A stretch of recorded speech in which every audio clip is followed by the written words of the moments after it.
नमस्ते प्रिय साथियों, स्वागत है आपका एक और नई कहानी में। आज हम सुनेंगे एक बूढ़ी माँ की दर्द भरी कहानी।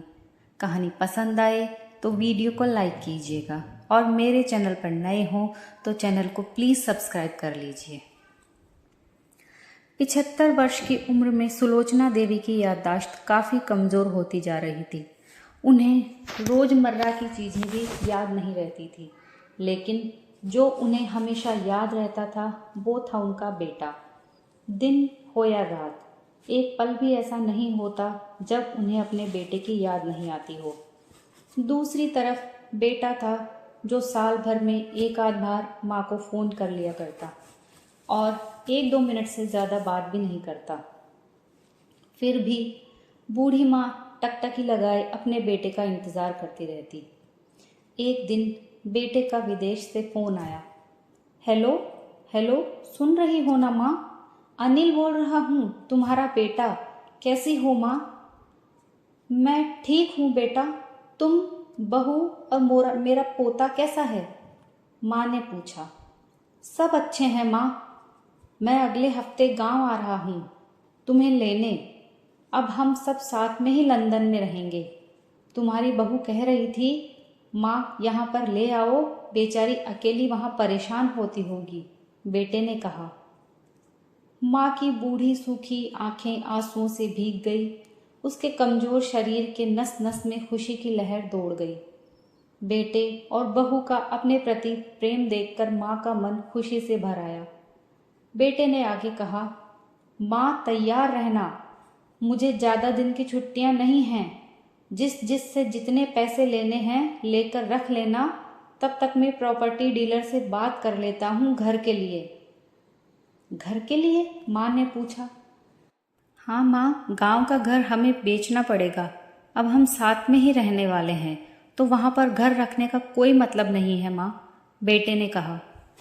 बुढ़ापे की वजह से ठीक से चलने में असक्षम माँ ने पूरे मोहल्ले में घूम घूम कर अपनी इस खुशखबरी को सबको सुनाया।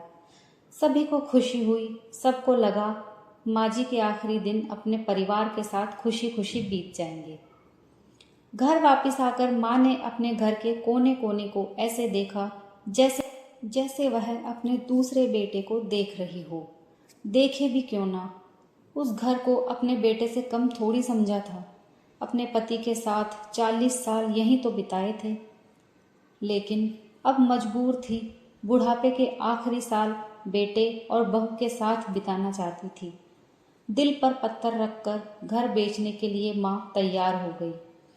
आनन फानन में बेटे ने घर को आधे दामों पर बेच दिया। माँ ने ज़्यादा नहीं, लेकिन जिन चीज़ों से दिल लगा था उन चीज़ों को समेटा और बेटे के साथ टैक्सी में बैठकर एयरपोर्ट के लिए चली गई। एयरपोर्ट पर आकर बेटे ने माँ से कहा, माँ तुम यहाँ बेंच पर बैठो, मैं सामान और बोर्डिंग पास की जांच करा कर आता हूँ। वहाँ वक्त लगता है और खड़ा रहना पड़ता है, तुम्हें तकलीफ होगी। तुम यहीं आराम करो। मैं यूं गया और यूं आया। माँ बेंच पर बैठ गई और बेटा अंदर चला गया। काफ़ी समय हो गया, बेटा वापस नहीं लौटा। माँ सोचने लगी, ज़्यादा भीड़ होगी इसलिए देर लग रही है। अंधेरा होने को आया। अब तो लोगों की चहलकदमी भी कम होने लगी। माँ को अब चिंता होने लगी। एक कर्मचारी ने आकर पूछा, किससे मिलना है माँ जी आपको? यहाँ पर क्यों बैठी हैं? डरती हुई आवाज़ में सुलोचना देवी बोली, मेरा बेटा अंदर सामान की जांच कराने गया है। हम लंदन जा रहे हैं। क्या नाम है माँ जी आपके बेटे का? कर्मचारी ने पूछा। अनिल नाम है मेरे बेटे का। कर्मचारी अंदर गया और थोड़ी देर बाद बाहर लौटा। उसने सुलोचना देवी से कहा, माँ जी लंदन जाने वाली फ़्लाइट तो दोपहर में ही जा चुकी है और आपका बेटा भी उस फ्लाइट में बैठकर लंदन जा चुका है। अब आपके यहाँ बैठने का कोई मतलब नहीं है। आप भी अपने घर चली जाइए। क्या? जा चुका है और मैं घर जाऊं? घर? माँ की आंखों से आंसुओं के सैलाब उठने लगे। जैसे तैसे माँ घर पहुंची। जो अब उसका था ही नहीं, बिक चुका था। वो वहीं बरामदे में तुलसी के पास सो गई। घर के नए मालिक को उस पर दया आई तो एक कमरा किराए से उसको दे दिया। पेंशन के पैसों से खाना और किराए का बंदोबस्त हो जाता था। दिन बीतने लगे। कुछ दिनों बाद घर के नए मालिक ने सुलोचना देवी से कहा, माँ जी, आप अपने रिश्तेदारों के यहाँ पर जाकर क्यों नहीं रहती हैं? इस उम्र में आपके लिए यही अच्छा होगा। अच्छा तो होगा, लेकिन अगर मेरा बेटा वापस आया तो उसका ख्याल कौन रखेगा? मेरा बेटा बहुत भोला है, उसे अपना ख्याल रखना बिल्कुल नहीं आता। मैं कहीं नहीं जाऊंगी, क्या पता कब उसे मेरी ज़रूरत पड़ जाए, माँ ने कहा।